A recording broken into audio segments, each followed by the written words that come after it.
Sebelumnya, selamat pagi. Perkenalkan, nama saya Dina Fadila dengan NIM B12 2024 04912. Di sini saya akan mempresentasikan hasil proyek UAS saya, yaitu analisis dan perancangan sistem informasi penjualan online produk elektronik dan gadget dengan nama Tech for Explore the Digital Frontier.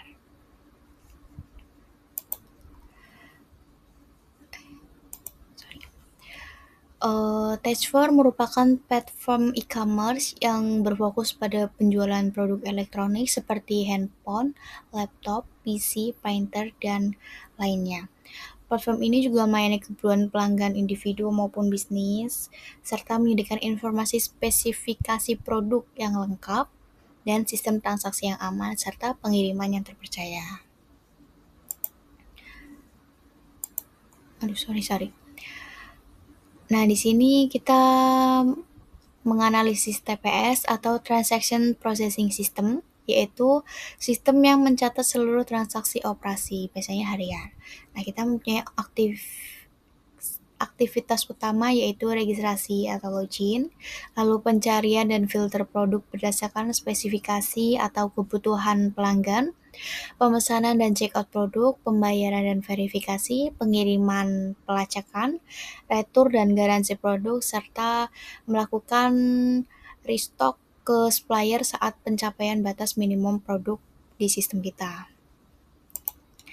Oke, di sini juga kita menghasilkan di EVD konteks dengan sistem utama kita yaitu sistem Tech First, lalu ada eksternalnya manajemen, supplier, bank atau payment, ekspedisi, serta pelanggan. Di sini saya akan menjelaskan salah satu saja yaitu pelanggan, di mana pelanggan menginput data registrasi dan loginnya, serta data pesanan dan data pembayaran.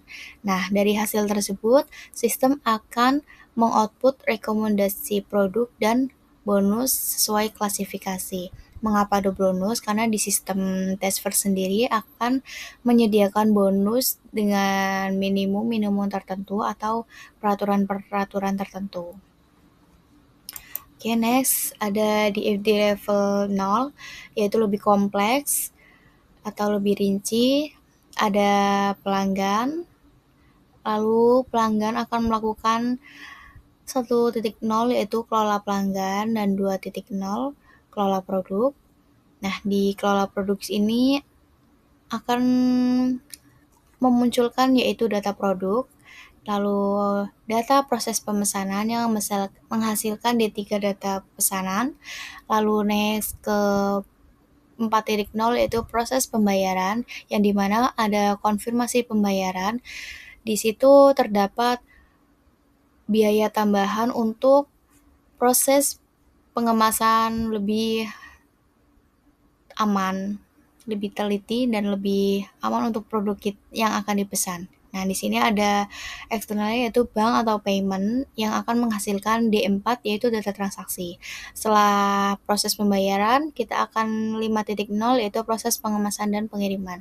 Di sini akan menghasilkan D5 data pengiriman yang dimana hasil dari proses pembayaran tersebut apakah ada invalid atau valid ataupun pengemasan ekstra. Nah, setelah itu akan berlanjut ke ekspedisi yang dimana status pengiriman dan nomor resi akan dikirim ke pelanggan serta ke laporan penjualan atau sistem.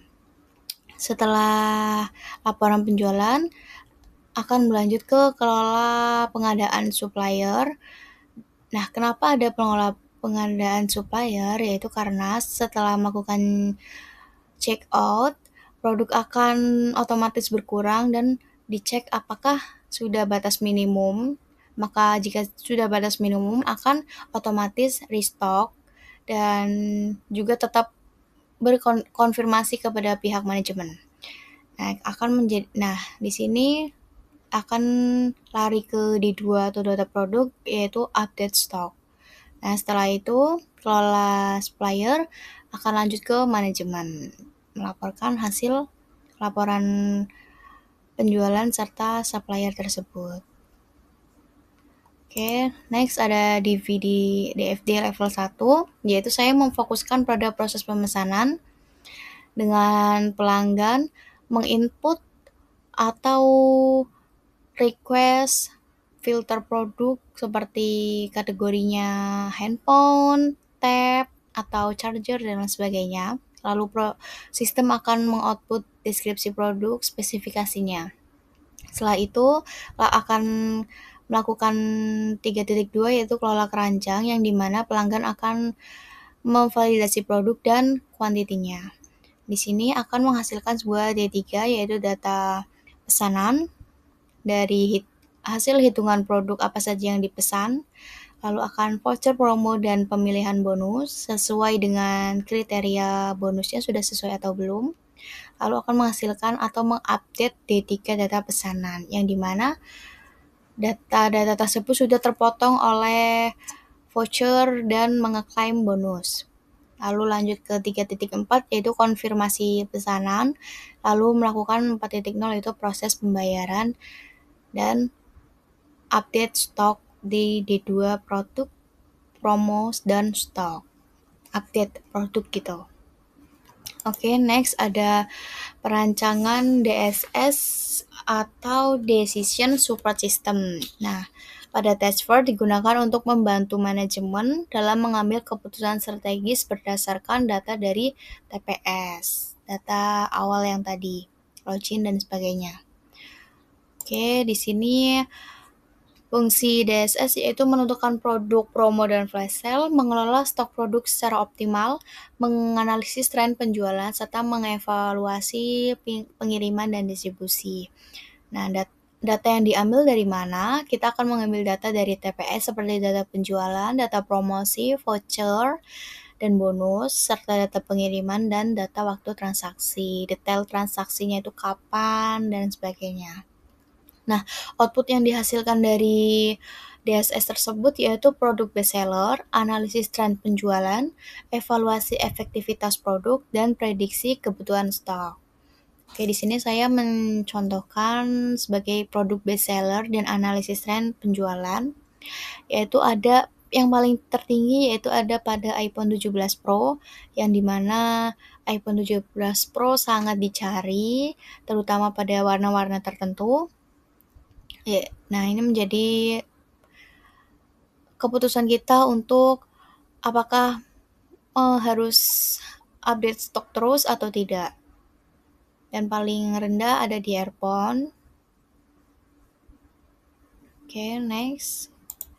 Ada di sistem pakar. Sistem pakar sendiri adalah cara mengumpulkan pengetahuan dari pakar manusia, lalu menyimpannya dalam sistem sehingga dapat digunakan untuk menganalisis masalah. Nah, untuk contoh simpelnya itu seperti bot atau sesuatu yang kita inginkan, kita tanya, lalu akan otomatis direkomendasikan. Seperti saya ingin laptop desain grafis dengan RAM sekian, lalu akan direkomendasikan ke MacBook Pro 16 in. Nah, ini contoh dari chatbot tersebut. Hai, saya butuh rekomendasi laptop untuk desain grafis. Tentu saya bantu kebutuhannya, spesifikasinya, dan ini adalah produk yang direkomendasikan sesuai dengan pertanyaannya. Oke, next. Ada prototype yang saya buat, yaitu Taskforce sendiri, dengan background biru putih ya harusnya, cuma di sini agak rada gelap. Nah, di sini ada tampilan logonya, kita klik, lalu akan tampak atau terlihat login, sign up, ya seperti mendaftar pada umumnya. Kita coba sign up, bisa, lalu email, password, contoh password, dan sebagainya. Kita ada juga akun masuk lain, yaitu Facebook, Google, dan Twitter. Ini kita login, kita sudah pernah login, kita klik, nah akan langsung menampilkan tampilan seperti itu ya, terutama tampilan bestseller yang paling utama, dan adanya search atau pencarian untuk produk tertentu, terus brand-brand. Saya hanya menampilkan 3 brand saja, dan produk-produk bestseller seperti iPhone 17 Pro, Huawei MatePad Pro, dan Samsung Crystal UHD 4K Smart TV. Lalu ada keranjang. Nah, di sini saya sudah memasukkan yaitu produk charger. Oke. Nah, kita coba klik ke brand Apple atau iPhone Apple.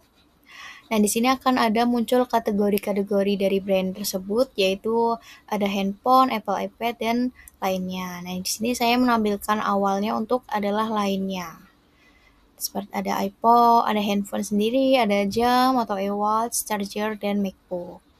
Oke, kita coba klik ke iPad. Akan muncul beberapa variasi, serta handphone juga. Ada beberapa jenis. Kita coba klik bagian iPhone 17 Pro, akan muncul warna-warna dan detail atau spesifikasinya. Ada warna white atau putih, deep blue, dan oranye. Oke, kita back karena saya mencoba untuk deep blue. Nah, di sini saya akan memasukkan ke keranjang. Nah, otomatis akan menambah di bawah atau setelah produk charger tersebut. Karena sebelumnya saya sudah menambahkan charger ke dalam keranjang dan sudah otomatis mentotal harga yang sudah tertera. Oke, sudah lanjut check out dan back to home dan akan tampilan seperti ini. Oke, sekian, terima kasih dari presentasi saya. Mohon maaf jika banyak kurang atau salah kata. Ya, selamat pagi.